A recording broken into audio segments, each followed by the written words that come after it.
नमस्कार, मैं हूं आपके साथ इंशा। नेशनल उर्दू 24 पे आप सभी का बहुत बहुत स्वागत है। इस वक्त की खबर देखिए मैनपुरी से। उत्तर प्रदेश के कैबिनेट मंत्री जयवीर सिंह ने मथुरा काशी को लेकर बड़ा बयान दिया। भाजपा ने लोकसभा चुनाव की तैयारियां शुरू कर दी हैं। मैनपुरी लोकसभा सीट को अहम मानते हुए भाजपा के शीर्ष नेता मैनपुरी में गांव चलो अभियान के तहत जन जन तक पहुंचकर भाजपा की योजनाएं गिनाने में लगे हुए हैं। कैबिनेट मंत्री जयवीर सिंह ने आज गांव चलो अभियान के तहत मैनपुरी में बैठक की। इस दौरान कैबिनेट मंत्री जयवीर सिंह ने मीडिया से बात करते हुए कहा कि हमारा 80 में से 80 सीट जीतने का लक्ष्य है और विपक्ष को हम इस बार उत्तर प्रदेश में 0 सीट देंगे। गांव चलो अभियान के तहत हम आज मैनपुरी में प्रवासी वन लोगों के बीच आए हैं। उन्होंने कहा कि मैनपुरी में भी कमल खिलेगा और कमल जीतेगा। कैबिनेट मंत्री जयवीर सिंह ने मथुरा को लेकर भी बड़ा बयान दिया और 2024 की लोकसभा चुनाव में उत्तर प्रदेश की 80 में से 80 सीट जीतने का दावा ठोका और कहा कि विपक्ष को हम 0 सीट देंगे। विपक्ष के पास कोई मुद्दा नहीं बचा है, जिसके चलते विपक्ष समाज से अलग थलग पड़ चुका है। विपक्ष समाज का समर्थन बिल्कुल खो चुका है। और क्या बोले, आगे की रिपोर्ट देखिए आमिर अली के साथ। देखिए, आज गांव चलो पार्टी के गांव चलो अभियान के अंतर्गत हम लोग बूथ नंबर 94 और 95 पर मोहल्ला अग्रवाल के दोनों बूथ हैं इन बूथों पर अपने बूथ अध्यक्षों के और अपने शक्ति केंद्र के अध्यक्ष जी के साथ और यहाँ के जो प्रमुख हमारे कार्यकर्ता हैं उनके साथ एक प्रवासी की भूमिका में आज हम लोगों को यहाँ अवसर मिला है। पार्टी के नेतृत्व पर हम लोग उनके बीच में चर्चा किए हैं। इस चर्चा में सब लोग आए, काफ़ी अच्छी चर्चा हुई और चर्चा का आशय ये है कि बूथ मजबूत, बूथ जीता तो चुनाव जीता। सर्वोपरि बूथ सशक्तिकरण का अभियान चलाने का हम लोगों का मकसद है।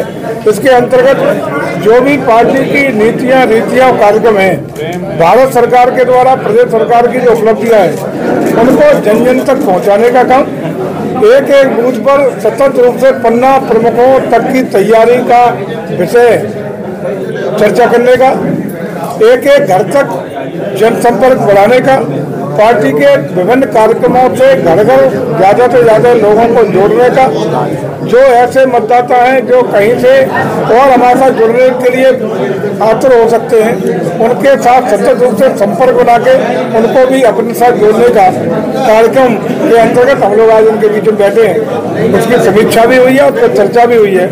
ये बहुत अच्छा कार्यक्रम है और निश्चित रूप से ये ऐसा अभियान है जिसके द्वारा हम अपने कार्यकर्ताओं को और सक्रियता के साथ आगे बढ़ा करके हर बूथ पर जो हम जीत रहे हैं उसको और ज़्यादा वोटों से कैसे जीता जाए, इसके लिए रणनीति बनाने के 4 तरह में परिप्रेक्ष्य में ये बैठक बुलाने का, यहाँ आ जाने का प्रवासी रूप में हमें अवसर मिला। मंत्री, केंद्रीय का बयान आया है कि पश्चिमी उत्तर प्रदेश अलग राज्य बने, मेरठ को राजधानी बनाया जाए, कैसे देखते हैं आप?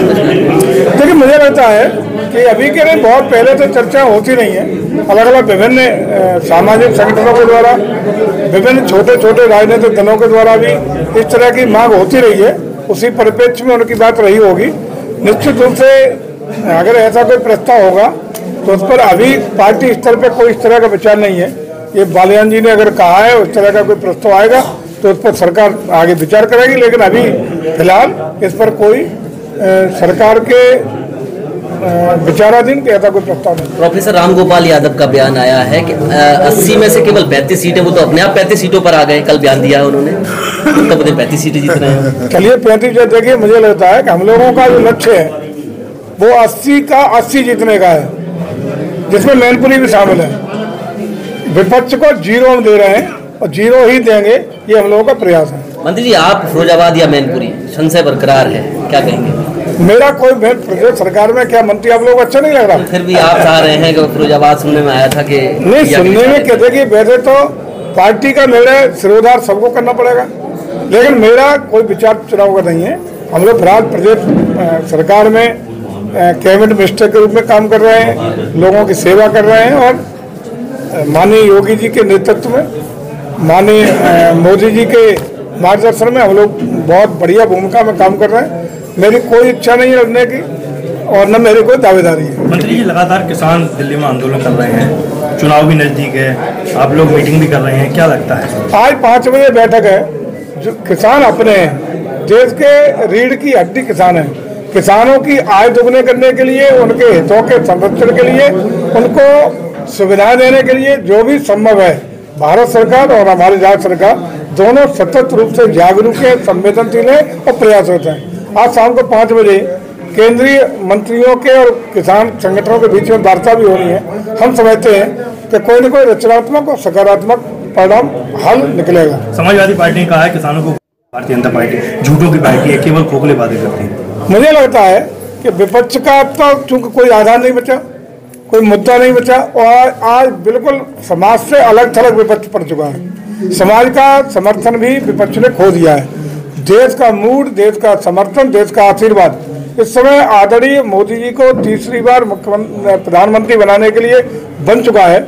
उसी का परिणाम आप देख रहे होंगे कि 22 तारीख को अयोध्या के मंदिर की प्राण प्रतिष्ठा के बाद जो वातावरण आज देश में है, जो प्रदेश में है, उसका परिणाम है कि 80 की 80 सीटें उत्तर प्रदेश जिता के दे रहा है और अब की बात 400 पार करके हम लोग देश की सरकार बनाने जा रहे हैं। समाजवादी पार्टी ने पहली लिस्ट जारी कर दी है, भाजपा अभी तक नहीं कर पा रही, इसका क्या रीजन है? चुनाव का टाइम भी बहुत कम बचा है। हम लोग समय पर जारी करते हैं, सारे समय पर निर्णय होते हैं और हमारे यहाँ पार्टी का प्रत्याशी चुनाव कम लड़ता है, कमल निशान लड़ता है।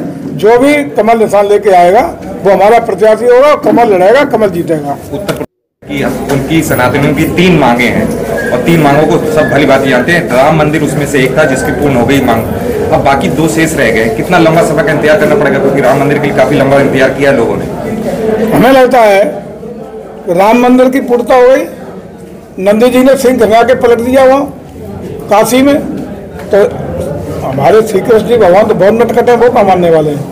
समाजवादी पार्टी